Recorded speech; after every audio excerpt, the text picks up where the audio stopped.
Well, Duolingo was never about learning at all. It is so addictive because this man, Duolingo CEO Louis Von Ahn, has a very great vision. He applied exactly what social media apps like TikTok do. That is why Duolingo is so addictive to the point that we don't realize we have failed in learning languages. With over 500 million global downloads, Duolingo is a pop icon. And besides, it's an educational app, but with the most memes ever exist. There are tons of learning apps out there, but how did it alone shift the entire language learning apps landscape? Well, Duolingo solved the only one problem that many other apps couldn't: how to get people open the app happily in the first place. The powerful retention mechanism, streak, the moment the dough gray fire lighted makes you happy, maybe even happier than the fact that you have learned new French or Spanish words. It creates a habit. Besides, the app was so famous for its persistent reminders to practice every day, and it all seemingly started when the mascot earned the infamous title Evil Duolingo Owl, right there on Tumblr. From that moment, memes about Duo's pushy, guilt-tripping personality spread like wildfire across Twitter, TikTok, or Reddit. Then came 2019. Duolingo decided to lean into this reputation with an April Fool's Day campaign, launching a fake marketing campaign claiming that it was preparing to step into real life as fully fleshed anthropomorphic figure, stalking you at work, on a date, or even on your own living room. In fact, that's listed as one of the most viral campaigns, stacking up millions of views. And now, if you wonder who's behind this Duolingo mascot on TikTok, she's Zaria Pava, a very interesting woman and an important factor in Duo's marketing team. Duolingo knows how to make these notifications appear just in time. Learners are bombarded with many notifications every day, but those from Duolingo just hit different. Edgy and playful, pushy, but somehow still endearing. No forgetful learner escapes Duolingo's radar. It works also because Duolingo knows exactly who it is, making people feel that an education app is going to give up on them. That's when guilt trip does magic. Now that the users are in the app, the last ingredient to create a perfect learning loop is gamification. It is everywhere throughout the app. Just like playing games, learners collect gems, unlock badges, level up, and instantly see their name climb up the leaderboard after every small win, and of course, lose a heart as punishment after making a mistake. Duolingo builds constant hits of dopamine. It is inherently rewarding and competitive, tapping into intrinsic human desires for mastery and social comparison. It is also a real-life case of operant conditioning, a concept introduced by psychologist B.F. Skinner. The mechanism is pleasant consequences is likely to be repeated, and behavior followed by unpleasant consequences is discouraged. Duolingo knows this best. That's it, the winning formula. I must say that Duolingo is a great app for engaging people to learn. However, unfortunately, I have to say, it is a failed product when it comes to truly learning. Streaks create a sense of progress and momentum. Well, what if it's just a sense and that superficial learning might leave consequences? Take a look at Snapchat. Social media were meant for connection, but that purpose was distorted by streak culture. Now people just want to light that fire not because they truly care about the people on the other side, but afraid of losing a streak chain. On one hand, it is a fun habit. According to clinical psychologist Dr. Anastasia Ronas, building a streak triggers the release of dopamine. These systems work because they break tasks into small, achievable actions. Like Snapchat, where it takes just a few seconds of low-effort interaction to keep a streak alive, it can become a toxic obsession, one that brings no result. Many people over-rely on streaks to feel a sense of accomplishment, tie their personal identity to it, and use it for social comparison. According to The Guardian, a Duolingo's user named James Bohr says, "Eventually, I wasn't learning anything new and was resenting the time wasted keeping the streak up, but couldn't bring myself to stop after keeping it for over a year."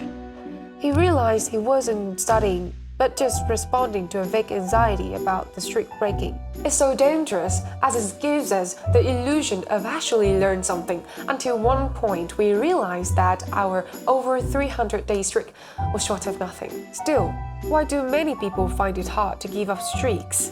This can be explained by the sunk cost fallacy. We can't let things go. Specifically, it is cognitive bias that convinces us to keep investing time, energy, and emotion into something just because we've already invested so much. Here, another psychological phenomenon called loss aversion also kicks in. Another mouthful, I know. Do you remember how guilty you felt when you lost several week streak? Well, humans tend to feel the pain of a loss more strongly than an equivalent gain. Like losing $100 matters to you more than gaining another $100. This makes losing a streak more painful than the feeling of gaining a day streak. The longer a streak chain continues, the more valuable it becomes to the user, and the more it's hard to lose. Okay, sure, let's be fair. Streaks do help lots of people, including me. At least they're still gentle and effective nudges, a daily reminder to keep us going. And ultimately, it is us who have a choice to take learning with apps seriously or not. However, here's the thing. Whether the learning process is effective or not is not totally up to us. Do you remember why you clicked on to see the video? Well, maybe you want to know why. Like TikTok, Duolingo also wastes our time. So what if I told you it's just not because we're caught up in the fun and forget about the lesson content or something, but rather, the moment we're in the app, what we're going to learn is obviously of junk content.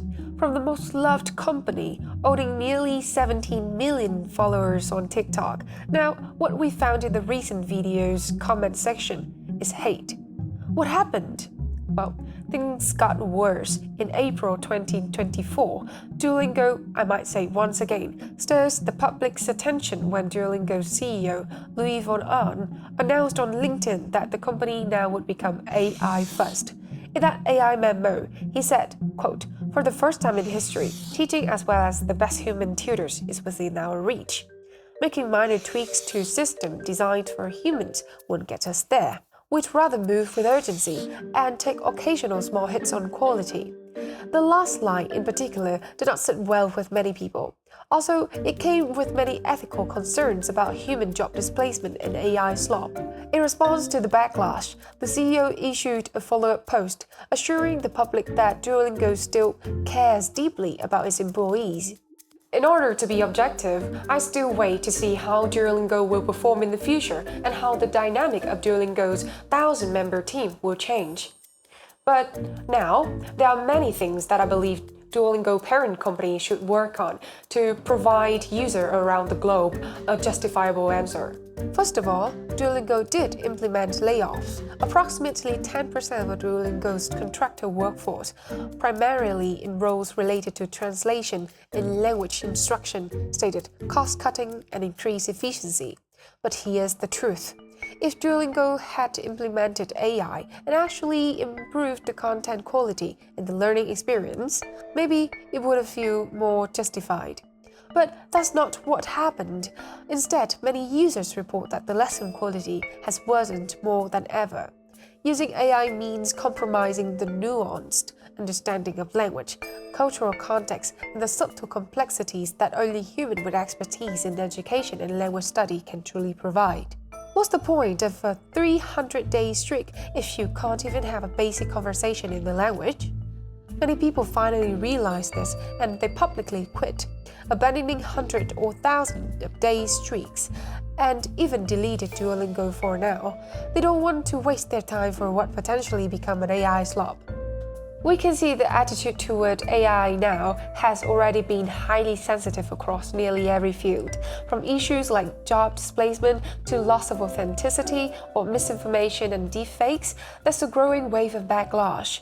Looking at Vogue, for example, which have faced major criticism for replacing human models with AI-generated ones recently, or the flood of low-effort AI-generated content now swarming the internet, exhausting and annoying users.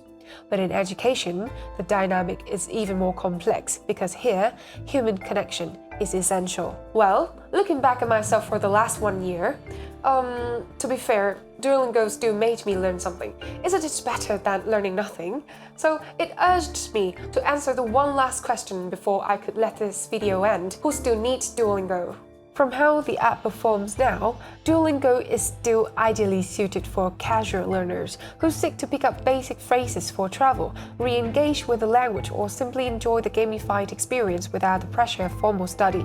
Its bite-sized lessons and gamification make it perfect for short, daily engagement. For serious students aiming for fluency, Duolingo is obviously not a go-to choice.